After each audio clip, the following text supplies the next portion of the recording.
Tell him what you did.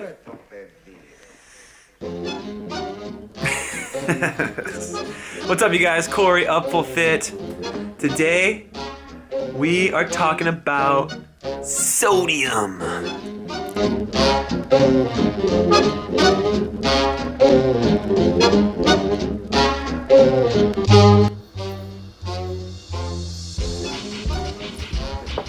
Salty.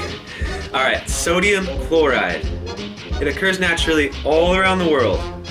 It is an essential nutrient that you need and that your body cannot produce on its own. It prevents food from spoiling and it makes that food taste better or saltier. Human gustatory receptor or taste bud. You have a whole taste bud dedicated to saltiness. It's that important. Alright, what happens if you eat too much salt? Your kidneys are gonna have a real tough time getting rid of all that salt.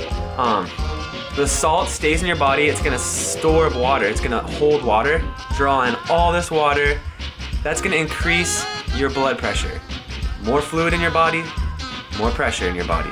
Now that's not too good for your heart. It's gonna put strain on your heart, it's gonna put stress on your blood vessels and your arteries. Everything's just not gonna work as fluidly as it should. You have the potential for heart attack, stroke, kidney, brain damage. What? Why are you looking at me like that, brain? I don't get it. Okay, back to it. Also, another thing, if you eat too much salt, I've noticed I'll wake up at night with the worst dry mouth, cotton mouth, and then I have to drink more water. It just disrupts my sleep. It's bad. If you don't have enough sodium in your diet, you would experience opposite effects. Lowering blood pressure.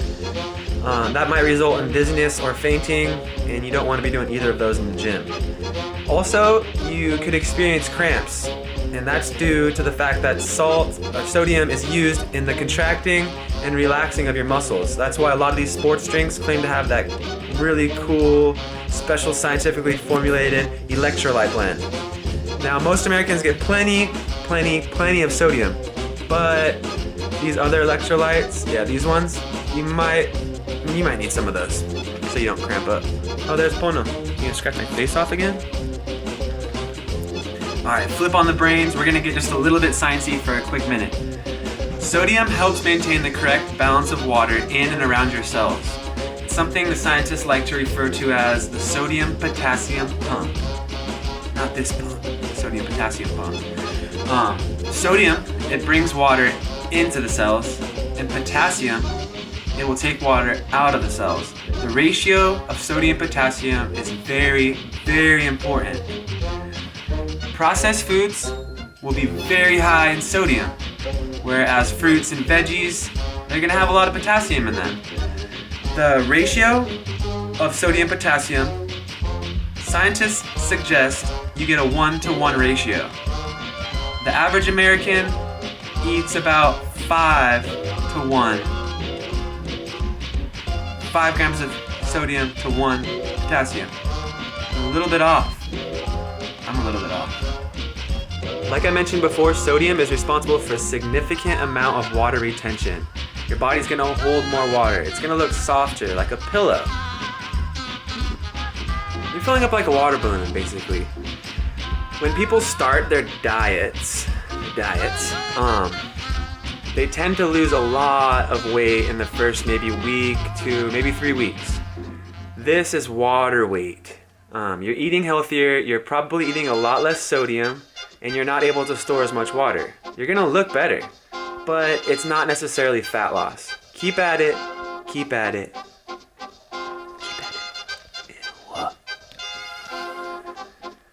Alright, the American Heart Association recommends that you eat around 1,500 milligrams of salt a day.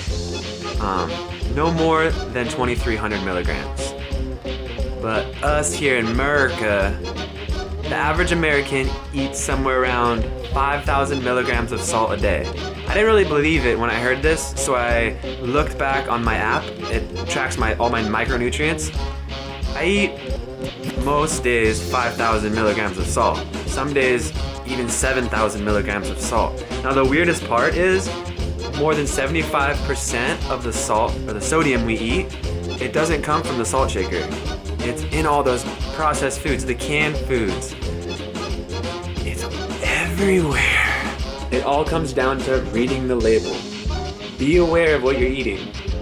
Now, I eat a lot of pancakes. I'm looking at the nutrition facts. We got 380 milligrams of sodium in 3 pancakes. I'm gonna eat a lot more than 3 pancakes. I'll probably eat somewhere around 6 or 9. Now, if I was to put syrup on that, which I do, that's gonna be a little bit more salt. I don't use butter, but many of us use salted butter. In one meal, we're gonna hit our sodium goals for the whole day. It's that crazy. Be careful. Be aware. All right, let's wrap this up. I gotta get out to the gym. How much sodium do you need as an athlete? It's a good question. It's very dependent. How much do you sweat? As an individual, are you a heavy sweater? Are you a light sweater? Me personally, are you a sweater? Oh, that's funny. Wait, back to it. Me personally, I sweat a lot compared to my friends and family. The next question would be, how much salt do you sweat? Everybody sweats a different amount of salt. It said anywhere from 200 to 1100 milligrams of salt per pound of sweat. Lastly, how much do you exercise in the heat? If you're exercising in the heat, you're going to be sweating more. That's your body's way of cooling itself down. If you're exercising in the cold, you're probably not going to sweat as much. Therefore, you're not going to lose as much salt. Now, if you're always exercising out in the hot sun, your body will adapt and will learn to conserve some of the salt. As with anything else in life, the key is moderation. Track your sodium intake. Make sure you guys are getting plenty of exercise. That way you can flush any excess sodium out. And eat healthy. Make sure you guys are hitting those healthy foods, those fruits and veggies, to ensure that you're getting that potassium. Stay salty.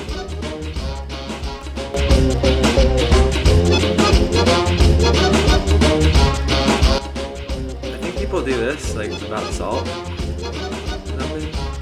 don't know what it means though.